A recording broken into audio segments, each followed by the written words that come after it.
Chers frères et sœurs, nous nous retrouvons aujourd'hui lundi pour la suite de nos lectures spirituelles, de nos méditations.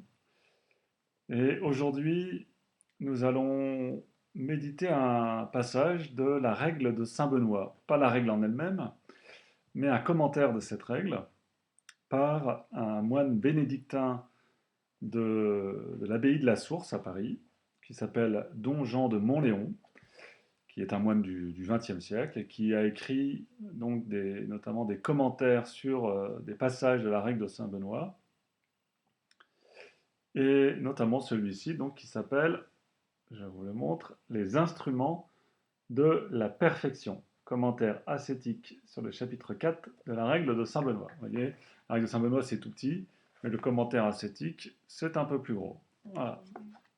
Mais comme nous ne sommes pas paresseux, et que justement, nous allons méditer sur le thème ne pas être paresseux, cela nous convient très bien. Donc nous sommes au chapitre 38 de ce livre, sur le thème ne pas être paresseux. Et dans notre confinement, nous sommes peut-être en danger. Nous savons que l'oisiveté est la mère de tous les vices. Et donc, réfléchir sur la paresse est peut-être une question d'actualité. Je commence. La paresse se définit en théologie une inclination à agir avec mollesse et négligence. La nature humaine éprouve devant tout effort, quel qu'il soit, une répugnance instinctive. Car l'effort a, depuis le péché originel, le caractère d'un châtiment.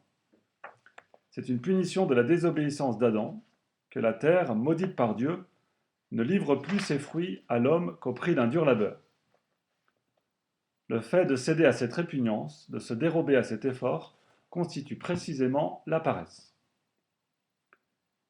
Celle-ci peut avoir pour objet le travail du corps, celui de l'intelligence ou les exercices de piété. En ce dernier cas, elle prend le nom d'ascédie. La paresse est, au dire de Cassien, l'ennemi le plus dangereux et le plus acharné des solitaires. Et quelques pères ont voulu voir en elle le démon de midi dont parle le psalmiste. Citation de Jean Cassien. Lorsqu'elle s'empare d'un pauvre religieux, elle lui inspire l'horreur de son couvent, le dégoût de sa cellule, le mépris de ses frères, qu'il trouve négligents et peu spirituels. Elle le rend sans force et sans ardeur pour tout ce qu'il doit faire dans sa cellule. Elle ne lui permet pas d'y rester et de s'y appliquer à la lecture. Il en sort et il y rentre sans cesse. Il interroge à chaque instant le soleil et s'étonne qu'il soit si lent à se coucher. Il est tellement inutile et incapable de bien faire qu'il ne voit pas d'autre remède pour sortir de cet état que d'aller causer avec quelqu'un ou de s'abandonner au sommeil. Il multiplie les visites d'honnêteté et de charité, et il aime aller voir les malades qui sont très éloignés de lui. Il pratique par paresse d'autres bonnes œuvres. S'il y a une femme pieuse et consacrée au service de Dieu qui n'a pas de famille, il s'imagine que c'est un acte très méritoire de la visiter souvent et de lui procurer tout ce qui peut lui manquer dans son abandon. Il se persuade qu'il vaut mieux s'occuper de ses œuvres extérieures de charité que de rester inutilement dans sa cellule, sans aucun profit pour son âme. Cassien nous parle là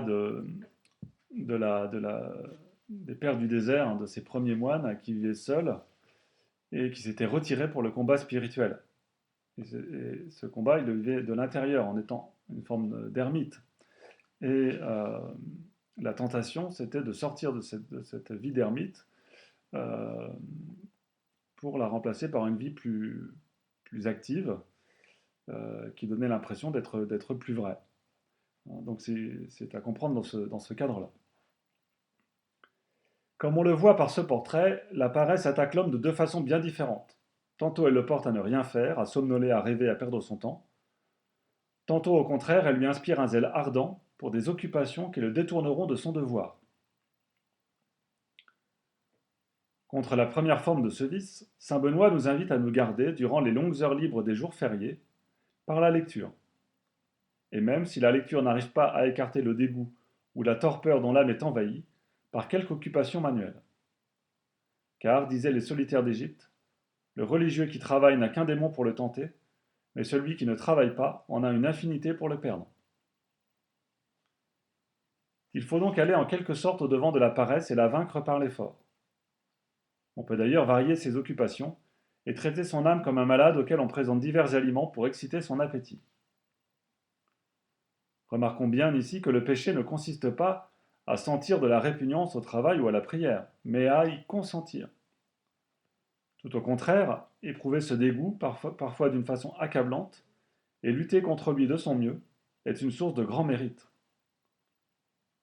Le raidissement que s'impose la volonté pour accomplir des exercices auxquels elle ne trouve aucun attrait est un précieux moyen pour elle d'acquérir de la force et de donner à Dieu le témoignage d'un amour vraiment désintéressé.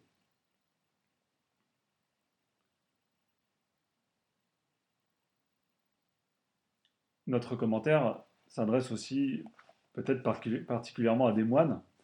C'est à nous d'adapter aussi à notre existence réelle et concrète. La paresse vient encore nous presser de quitter la cellule pour courir le monastère, ou de sortir en ville et de multiplier les visites.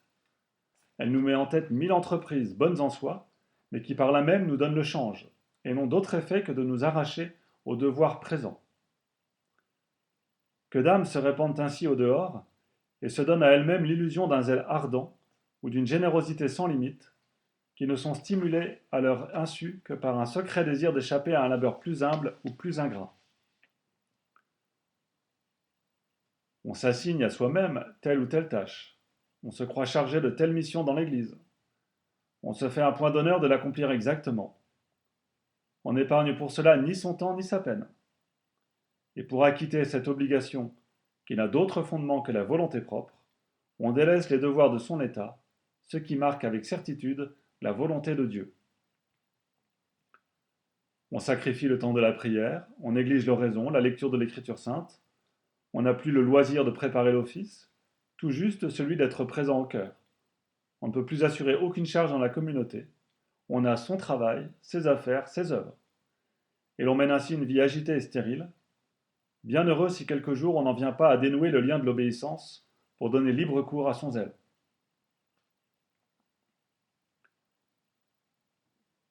Qu'elle se présente sous l'une ou l'autre forme, la paresse engendre les effets les plus néfastes. Elle livre l'âme à toutes les tentations et permet au démon de jouer avec elle comme il veut.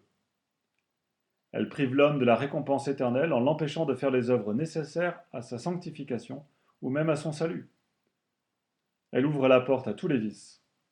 Ceux-ci se mettent à pulluler comme les chardons et les mauvaises herbes dans une terre non cultivée. J'ai passé par le champ de l'homme paresseux, dit le livre des Proverbes, et voici qu'il était tout, qu'il était tout plein d'orties, et que sa surface était couverte de ronces. Il importe donc de se prémunir contre ce vice, par l'assiduité à la prière, à la lecture, à la prière des œuvres d'obéissance et de charité. Ce n'est point assez que de faire le bien, dit saint Ambroise, il faut le faire avec empressement. La loi ordonne de se hâter pour manger la Pâque, car les fruits sont plus abondants là où la dévotion est prompte.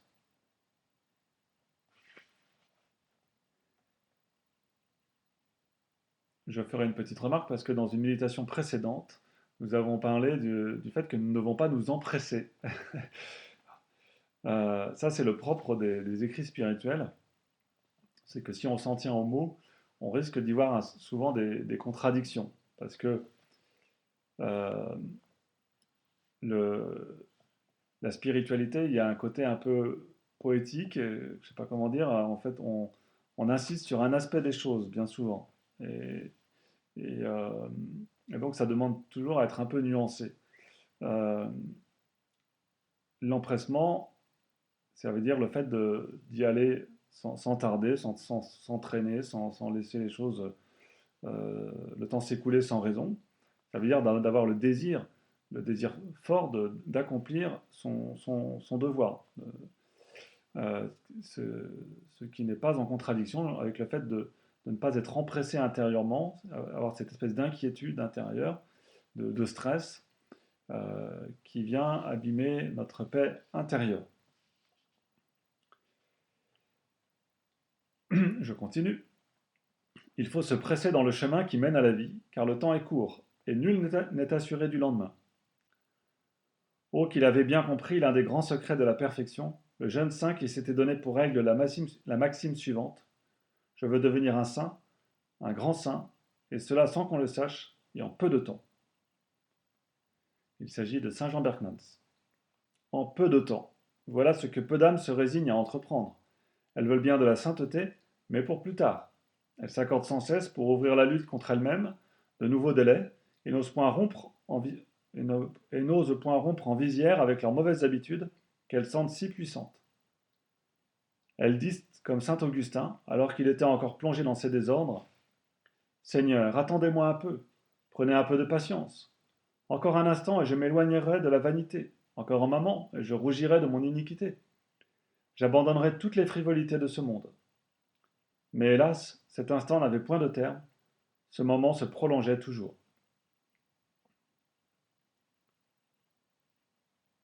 Le temps passe, le désir de la perfection végète, et l'on n'avance pas, faute de générosité. En vain, l'infinie sollicitude de Dieu ouvre sans cesse devant notre âme de nouvelles voies pour l'attirer à lui. L'âme y fait quelques pas, puis elle s'arrête, se couche et s'endort, embarrassée dans les liens de ses mauvaises habitudes. C'est là le reproche que le Seigneur lui adresse par la bouche de son prophète. Tes fils se sont couchés, ils se sont endormis à l'entrée de tous les chemins, comme la gazelle prise dans un lacet. Bien au contraire, il faut se hâter de mettre à exécution les bonnes résolutions que l'on a prises et les poursuivre avec persévérance jusqu'au résultat cherché. Sois prompt en toutes tes œuvres, dit encore le sage, et aucune infirmité ne pourra t'arrêter. Ce qui veut dire, fais rapidement ce que tu as décidé de faire, sous peine de voir la nature reprendre ses droits et s'opposer à ton dessein. Ajoutons enfin, avec saint Jean Chrysostome, que la paresse rend pénibles les choses les plus faciles, tandis qu'il n'y a rien de si dur et de si difficile que le courage et l'activité ne puissent en venir à bout.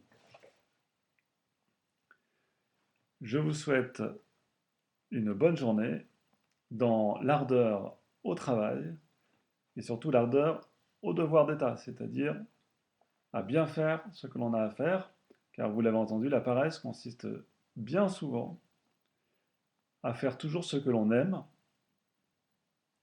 et donc il y a des gens qui sont affairés sans rien faire, dit saint Paul.